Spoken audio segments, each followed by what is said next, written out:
Hey guys, what is up? It's Dusty here, and welcome back to another crypto video. If you're enjoying the daily crypto content, make sure you support the channel by pressing the like button and subscribing. Also, comment down below what your favorite coin is and what coin you'd like me to talk about next. So today, a couple of really cool updates again. Here's why Bitcoin is bullish for now. I actually saw this article and wanted to completely skip it all the way at first because what we've noticed today is that the ties between Bitcoin and traditional assets is actually a lot bigger than many expected. The assets went down quite a chunk today, and Bitcoin decided to follow up. And every time, something happens to traditional assets here, we're seeing that happen to Bitcoin as well. So I didn't really want to go over a bullish article at such a bearish time, but I actually got this article sent to me a couple of times, and I think the reason for that is because Jeffy here is quite known for making some really heavy headlines. Like here again, why Bitcoin is bullish for now. It's a pretty hefty statement, but let's quickly take a look because he also mentions stocks. The S&P 500 started today in the green and rallied hard, which gave Bitcoin bulls the opportunity to push the price past 8.8 thousand. At the time of this recording, we are already seeing BTC to USD hold its ground above the 8.8k level. It has effectively climbed past the 200 moving average and is now holding its ground above it. As long as it remains above it, there's a good chance that we might see a rally towards $9,200 in the near future before it declines further. The majority of retail bears are surprised by this, but in our analysis, we have been talking about a relief rally in the S&P 500 and therefore in the cryptocurrency market the day that major drop happened. The situation at present remains unclear and uncertain, and the S&P 500 has rallied past the 200-day moving average and even closed above it, but the Dow Jones Industrial Average has yet to do that. The cryptocurrency market has reacted to this and once again established the correlation between the stock and crypto markets that we have been talking about and that a lot of retail traders deny. Ethereum USD, we don't really care about too much. Euro USD, interesting, but again, not really for us in the crypto. And here, what is interesting again is that most financial markets at the moment are moving in tandem given the uncertainty. WTI crude oil, US oil, has also made a move to the upside after a recent bullish move in the stock market. The cryptocurrency market could easily rally further if BTC to USD rallies towards the 200-day moving average.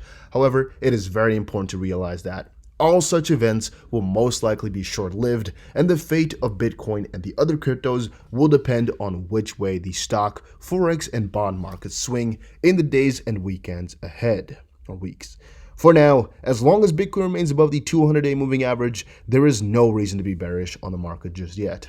I think it's a really interesting take on it all. It's really contrarian or contrary to what I've seen most of the time, so that's why I thought it would be a pretty good thing to include. Does Ripple have what it takes to be Amazon of crypto? Ripple is continuing to expand across the globe. What's propelling the company forward and what's holding it back? Really interesting article, quite a good one, and I think is actually up for a complete other analysis. So I might actually, refer back to this article in a couple of days, or maybe even later today in another video. But the reason I just quickly wanted to showcase it here is that last month, Brad Garlinghouse's CEO made a bold statement about his hopes for his company. I hope that in 5 years, we're not just Amazon books, we're Amazon, he said in an interview with Julia Chatterley or whatever from CNN. And again, I just wanted to quickly remind you guys that there is so much potential for Ripple, for XRP. It is really a Amazon of crypto type of scenario. There's no doubt in my mind about that, but it's really the combination of XRP and Ripple. Either one of them could not do it on their own. They really need each other. And as Brad has actually stated as well, this whole remittance market is just phase one, right? As Amazon had their books, that's just the first arm you start off with. That's the first vertical. And what Ripple also plans to do is get to, I think they said maybe 5 verticals, maybe 3 in the next couple of years. They just want to move through and actually get themselves to a behemoth of a company instead of just being a ridiculously large company, right? I think they really are on par with some of the behemoths out there. And really, they have potential to become $1 trillion company in the future. We all know it. We all believe it. And again, I'm not talking about just the remittance market, because that might be not enough to really become $1 trillion company. But if they really keep moving on and take over the whole financial space, we're not done seeing Ripple quite yet. Akon, Hill's ex-Ripple co-founder, hints Africa development with Akon Coin or Akon crypto. Something I've not seen in a long time. I actually just today wanted to talk about Akon, about, him being good with his electricity loans and stuff in Africa. But luckily enough, we just today are seeing a little bit more about Akon. I love that. Great to see Akon's Akon Coin using Stellar to drive financial empowerment and inclusion in Africa. Supports Stellar Org's mission of creating equitable access to the financial system, making markets more open and empowering to people. Earlier, Akon revealed that he would be launching the Akon project on Stellar blockchain, claiming that the decision was due to the fact that both projects share the same value. Akon also did a shout out. He said, "Shout out to Jeb McCaleb and the entire Stellar Org team as we work towards bringing Akon official financial inclusion and economic growth to Africa and beyond. It's a global platform that we're building, and Africa is our target market because, as we see it now, Africa has the most challenges," said Akon. And also, as you saw before, I think like a couple of weeks ago, Akon is from Senegal, and he's decided to really help out Africa in tons of different ways. The Akon token is designed to be compatible with Stellar wallets and interoperable with all fiat and digital currencies like Stellar, currencies that the Stellar network support.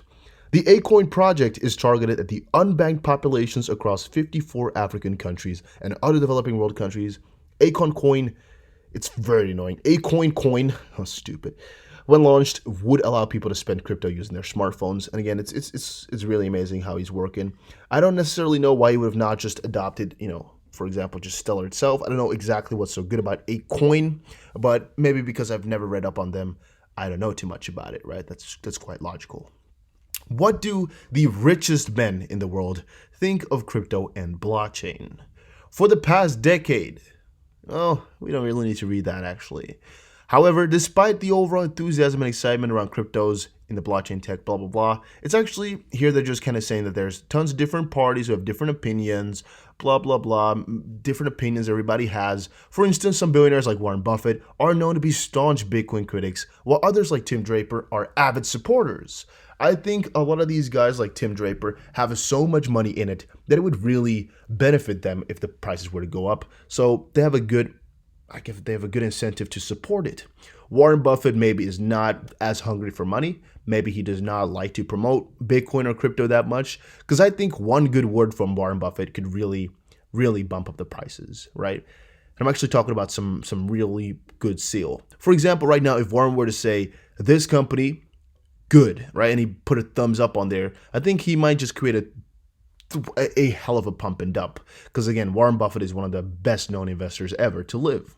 If he were to now change his stance from being a really big, harsh Bitcoin critic to a really big supporter, saying Bitcoin is the best asset he's ever seen, wow, things could really be changing. Because again, he has some crazy influence in the financial realm that I don't think anybody else has. I don't actually think anybody else in the world has as much of an influence on investing as Warren Buffett has. I think he's the number one. I definitely think so. In 2018, for example, Buffett predicted that Bitcoin in particular will have a bad ending, and so did some other big billionaires. On the other hand, billionaire investor Tim Draper, Michael Novogratz, and David Marcus. Is Michael Novogratz a billionaire? I didn't know that. And David Marcus have maintained a bullish stance on cryptocurrencies and blockchain tech. Here's a Forbes list of the world's wealthiest individuals and their opinions on cryptocurrency and blockchain. Again, a pretty long list, pretty interesting as well. But we're gonna be checking through a couple of these guys just because I think it's cool. Jeff Bezos has, I don't think, gotten anything confirmed quite yet. He's the world's richest man right now, founder of Amazon. There's countless rumors that he invested, and CZ has been quoted saying that he expects Bezos' online retail giant to be the catalyst for the next Bitcoin bull run when they are going to adopt Bitcoin over at Amazon or something along those lines. But Amazon has denied any plans, and he has never said anything about this, so I guess we can kind of skip him. Bill Gates, really a little bit more of a controversial type of person because he's had different stances on cryptocurrency. So yeah, I guess it's a little bit stranger. Although Gates had earlier shown enthusiasm for Bitcoin in 2014, where he told Bloomberg in an interview that Bitcoin was better than any currency, he has since retraced his remarks, noting that the anonymity of the digital currencies is not good for transactions. To a certain extent, he's correct. Furthermore, during the 2018 interview, he said Bitcoin and ICOs are completely speculative. However, like most critics, he added that blockchain and the underlying tech has its merits. Warren Buffett, he said Bitcoin is rat poison squared. He now has he had a meeting with Tron CEO Justin Sun. Justin Sun gave him a phone with some crypto on it, but he also gave that away to a charity, he said. Bernard Arnault, again, the biggest guy over at LVMH, I think, right?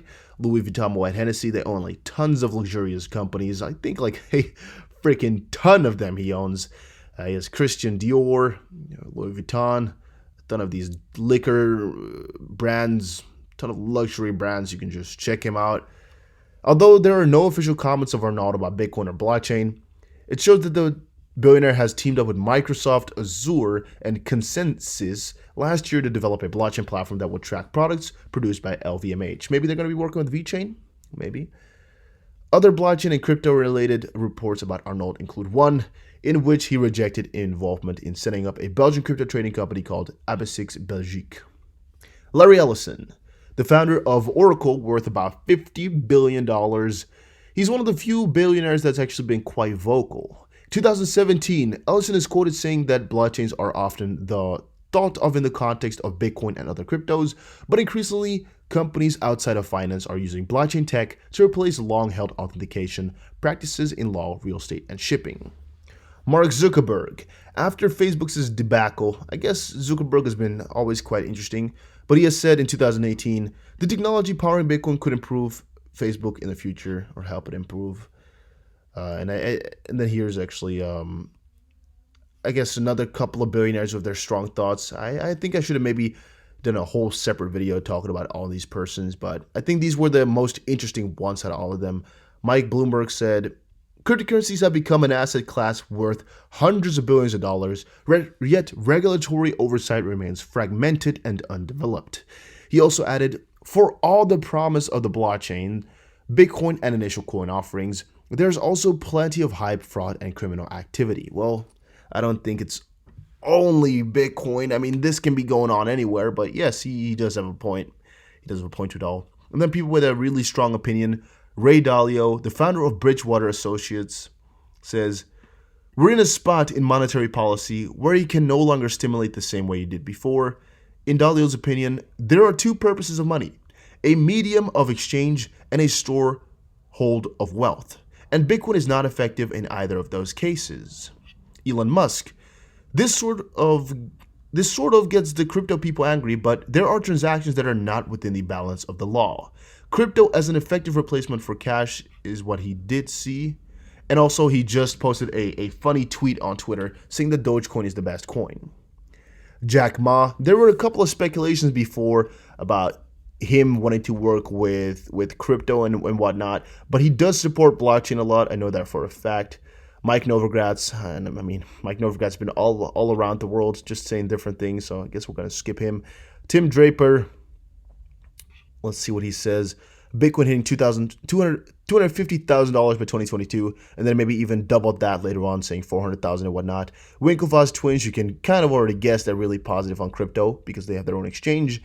And Bill Harris, the former CEO and founder of PayPal, is known for being one of the harshest Bitcoin critics. He said it's always bad and whatever. There's no relation between value and usefulness in the Bitcoin and crypto space. However, like most critics, Harris agrees that the blockchain tech has its terrific applications. All right, that was actually really quite cool. A lot of different billionaires, a lot of different opinions. I think you guys all enjoyed that though. It was a really interesting part. Moving forward, Bitcoin price predictions for 2020, what financial experts expect. I think we're going to be calling that out in our next video as well, because it's a longer type of deal what I want to talk about here. There's a lot of different predictions, but you know what? Let's quickly go for it actually. Let's quickly go and take a little bit of a look. There's so many different predictions that people have been doing. There's a ton of them which are on par with Jeff Akon here, saying, all right, Bitcoin is going to be following the traditional stock markets. So if we recover, we're going to be doing good for Bitcoin. But if we follow along with the quote unquote pandemic or the coronavirus crisis and whatnot, we're definitely going to be doing really, really, really, really, really bad.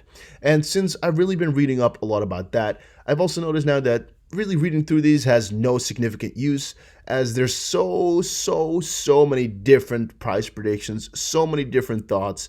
And the same goes for XRP, guys. I've been reading so many different price predictions today. Some are saying that this is possible, that is possible. We need to, breach this resistance and we can hold at that support. But nothing really holds, because the bigger market here, if they deny it, it don't work. It doesn't happen. And it's just a fact to me that we're going to be following BTC, which is correlated to the traditional stock market, and thus we don't have that much of an influence. But hey, there's actually a lot more that I wanted to cover, but a lot of you guys asked me to keep the videos a little bit shorter. I think I will try to do that by keeping them under 15 minutes, hopefully about 10 minutes actually, and then doing a little bit more updates on every single day.